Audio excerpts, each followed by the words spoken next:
bagaimana caranya hidup dikuasai damai sejahtera Kristus. Hidup itu bukan tentang berapa banyak perolehan. Hidup itu bukan tentang berapa banyak pencapaian atau prestasi ya yang kita bisa dapatkan. Hidup juga bukan tentang apa kata orang, apa kata dunia.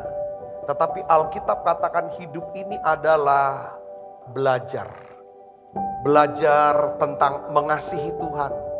Belajar mengasihi sesama. Belajar tentang memelihara hubungan yang baik dengan Tuhan. Belajar tentang memelihara hubungan yang baik dengan sesama. Salah satu pemberian yang paling penting dari Tuhan Yesus untuk supaya kita bisa menjalani hidup berdasarkan kasih, ya, yaitu apa? Damai sejahtera. Yohanes 14 ayat 27, damai sejahtera kutinggalkan bagimu. Damai sejahteraku kuberikan kepadamu. Dan apa yang kuberikan tidak seperti yang diberikan oleh dunia kepadamu. Janganlah gelisah dan gentar hatimu. Jadi damai sejahtera Kristus ini saudara memiliki kuasa untuk melenyapkan kegelisahan dan ketakutan. Sehingga kita bisa hidup tenang, tentram, damai. Kita bisa fokus, kita bisa konsentrasi. Kita bisa mengambil keputusan pilihan-pilihan yang benar. Dan kita juga bisa menghadapi segala kesulitan dalam hidup kita.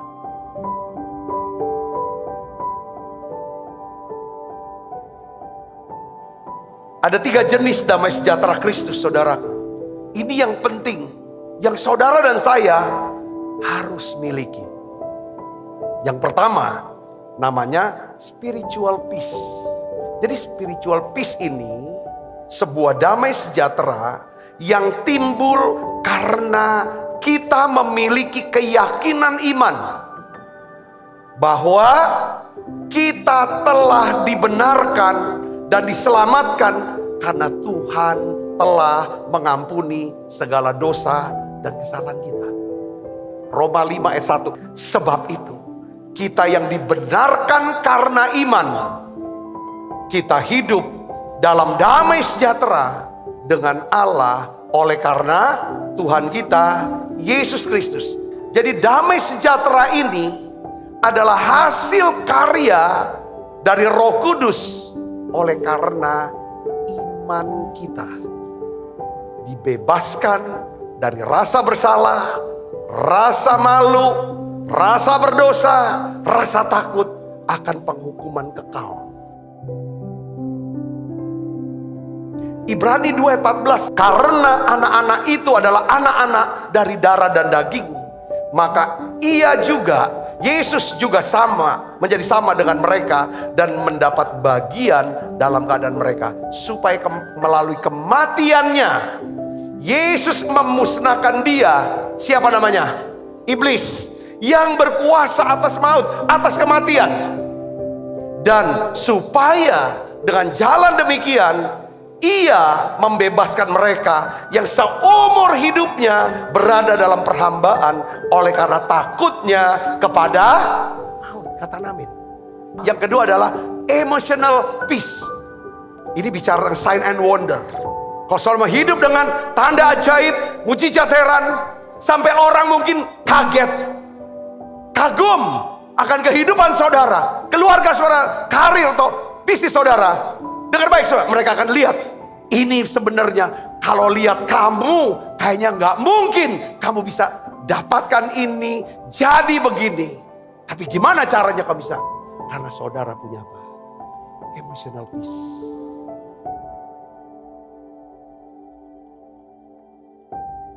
Emotional peace ini adalah sebuah damai sejahtera yang timbul karena saudara memiliki iman, keyakinan iman bahwa Tuhan Yesus yang mengasihi kita adalah Tuhan yang pasti menolong kita. Tuhan yang pasti memelihara kita. Tuhan yang pasti melindungi kita. Yohanes 14 ayat 27 katakan, damai sejahtera ku tinggalkan bagimu. Damai sejahteraku ku berikan kepadamu. Dan apa yang ku berikan tidak seperti yang diberikan oleh dunia kepadamu. Janganlah gelisah dan gentar hatimu. Emotional peace ini adalah damai sejahtera Kristus yang memberikan kita apa? Ketenangan, ketentraman di dalam segala keadaan. Nah, damai sejahtera ini bisa timbul, saudara. Timbulnya dari mana? Karena saudara menyimpan kebenaran firman Tuhan. Makanya tidak mungkin ada damai sejahtera kalau hati kita tidak ada kebenaran firman Tuhan. Yesaya 32 ayat 17. Di mana ada apa? Kebenaran. Di situ akan apa? Tumbuh damai sejahtera. Dan akibat kebenaran ialah ketenangan dan ketentraman untuk selama-lamanya. Seringkali kita diajarin, kita harus percaya, harus bergantung penuh, serahkanlah semuanya ke Tuhan. Amin. Ya, sekarang pertanyaannya, ya kan, untuk masalah yang kita sedang, perkara tertentu yang kita bilang, aku mau serahkanlah ke Tuhan. Kapan, apa tandanya saudara sudah menyerahkan itu kepada Tuhan dan saudara percaya bahwa Dia akan bekerja? Kapan itu dan kapan, apa tandanya? Tandanya adalah pada saat saudara mendapatkan yang namanya emotional peace. Katakan amin. Yang ketiga adalah relational peace. Ini berkaitan dengan apa? Eternal blessing. Saudaraku, apa sih yang namanya relational peace? Ini tentang hubungan kita berdamai dengan siapa? Orang lain. Amsal 16 ayat 7. Jikalau Tuhan berkenan kepada jalan seseorang, maka musuh orang itu pun didamaikan dengan dia. Katakan amin. Ketika kita suka nyembah, suka muji, lalu kita punya kerinduan, Tuhan damaikan aku. Bukan cuma dengan dirimu, tapi damaikan aku dengan diriku. Supaya aku bisa berdamai dengan semua orang. Kalau kita bisa berdamai dengan ini, itu akan turun yang namanya relational peace.